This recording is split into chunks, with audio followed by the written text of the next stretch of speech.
While looking for something else, I rediscovered this very interesting French transistor radio kit. So I decided I'd do an unboxing video of it. This kit is new old stock and almost 100% complete as far as I can tell. I don't want to butcher the French, but I believe the name is GeGe, and I'll leave the rest of the pronunciation to somebody else. I'd estimate this is from the late 1950s or perhaps early 1960s. Although a lot of the components inside look like they'd be more at home in the early 1900s, like that soldering iron there. Now I'm going to get into the manual in a little bit. First I'll show you the overview of the kit itself. Still got this plastic cover, although it's cracked a little bit. And there it is in all its majesty. This style of soldering iron was kind of obsolete by maybe 1920 or 1930 when electric ones came along. Alright, let's get into the manual. Then I'll get into the components.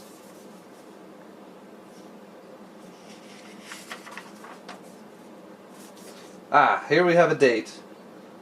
1964. And there's all the components there laid out in their proper compartments. I tried to arrange it as pictured. The only thing missing is the tweezers. Someone must have taken those out of there for something else. Now I can't read all this text. I'm sure someone out there can.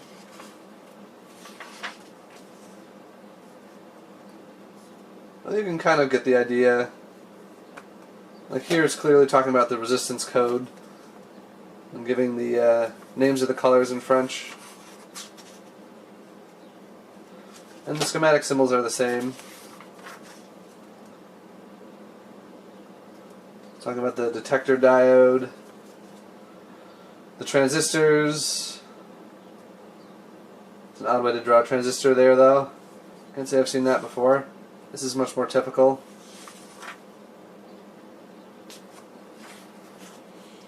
Showing you how to heat up that strange old school soldering iron, as well as how to use said soldering iron.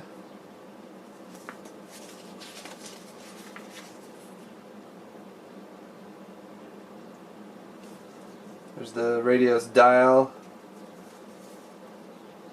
and those look like the connector jacks for like the antenna and ground and earphone and all that. The radio uses one of those 4.5 volt flat pack batteries. They seem to have been pretty popular in Europe, especially for flashlights, but you don't see them here in the US. There's a little addendum here. It's glued down. In the top left there is the schematic. Below that is the layout of the pre-assembled amplifier module. And here on the right is the layout of all the other components. They made a part substitution apparently. I believe I was right about the name, GeGe. This is just a fanciful way of writing it. Someone correct me if I'm wrong though. Wrapped in this napkin here is that aforementioned pre-assembled module. You can see you just need to straighten out all the wires and hook it up. So that cut down on the amount of soldering you needed to do with this thing, and kind of reduce the risk of damaging one of these nice early transistors. This isn't exactly the best assembly work on the part of whoever did this on the factory. They sure left this one standing up pretty far. This transistor here, which is a GeGe3. Perhaps that's an in-house marking. Definitely not a brand I'm aware of. Yeah, this one says GeGe1.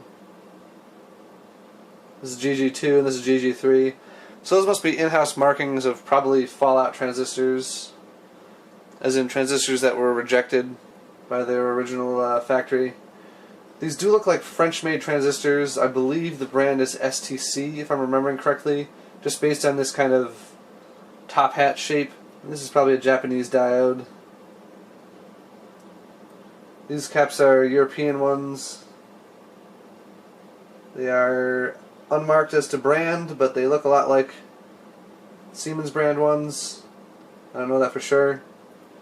Looks like they're all 10 microfarad caps. So that's really the heart of the radio right there. Here's the lid of the cabinet. It's a little bit on the flimsy side. There's a chipped corner here. I'm probably going to re-glue that before I put this away so it doesn't get lost. This is an original. The bottom of this thing looks like it was a storage tub, and they just drilled the necessary holes in it.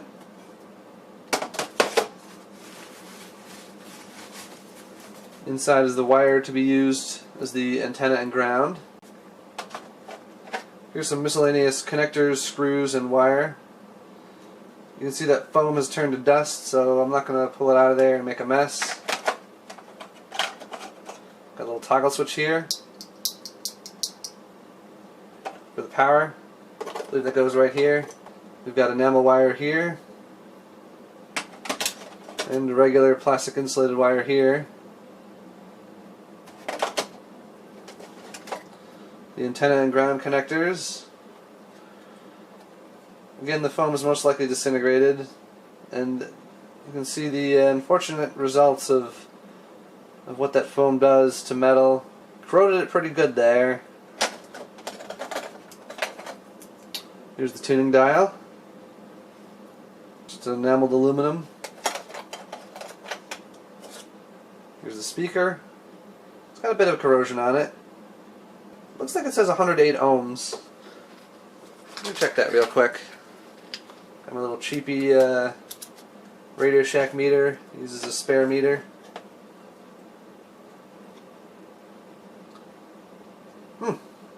Just about right on the money there. I don't know if you can see that, but it says 114 ohms. That's pretty darn close to the marked ohmage. Alright, next we've got the tuning cap.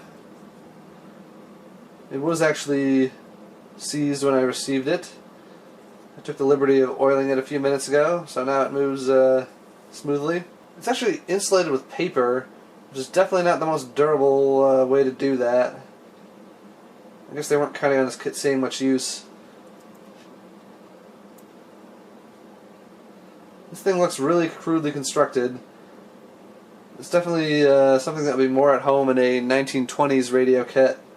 And it's a single gang capacitor. Here's the antenna coil. I'm sure it was originally in foam like the other little boxes. And you can see corrosion on the bottom of the metal clip from said foam.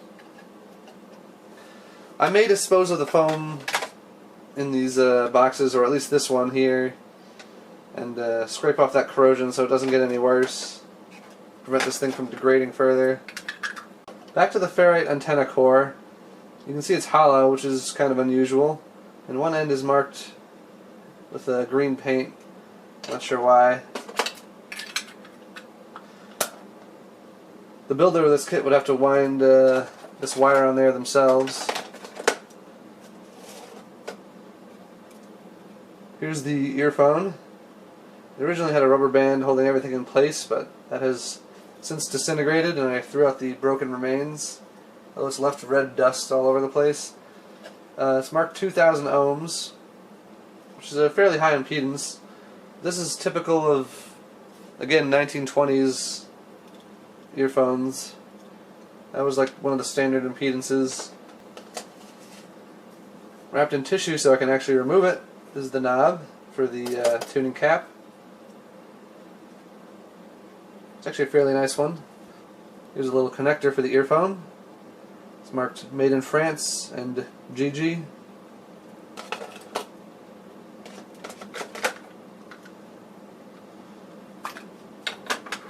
Here's some little terminals, which were also clearly once in that horrible crumbly foam. You can see that by the corrosion. I believe these are the antenna and ground connectors. I could be wrong though. And last and definitely least as well is this little capacitor here. It's a 100 microfarad at 6.4 volt unit. It's probably the power supply filter cap. Yes, there it is. And those brass parts I showed earlier actually are the connectors for the battery. Those 4.5 volt batteries have flat tabs, and I guess they would have gone in these slots here and been held in place with the screws. There's no real American equivalent to those batteries. They're total oddballs, but they were pretty popular in Europe. Well, that's it for this kit. Thanks for watching.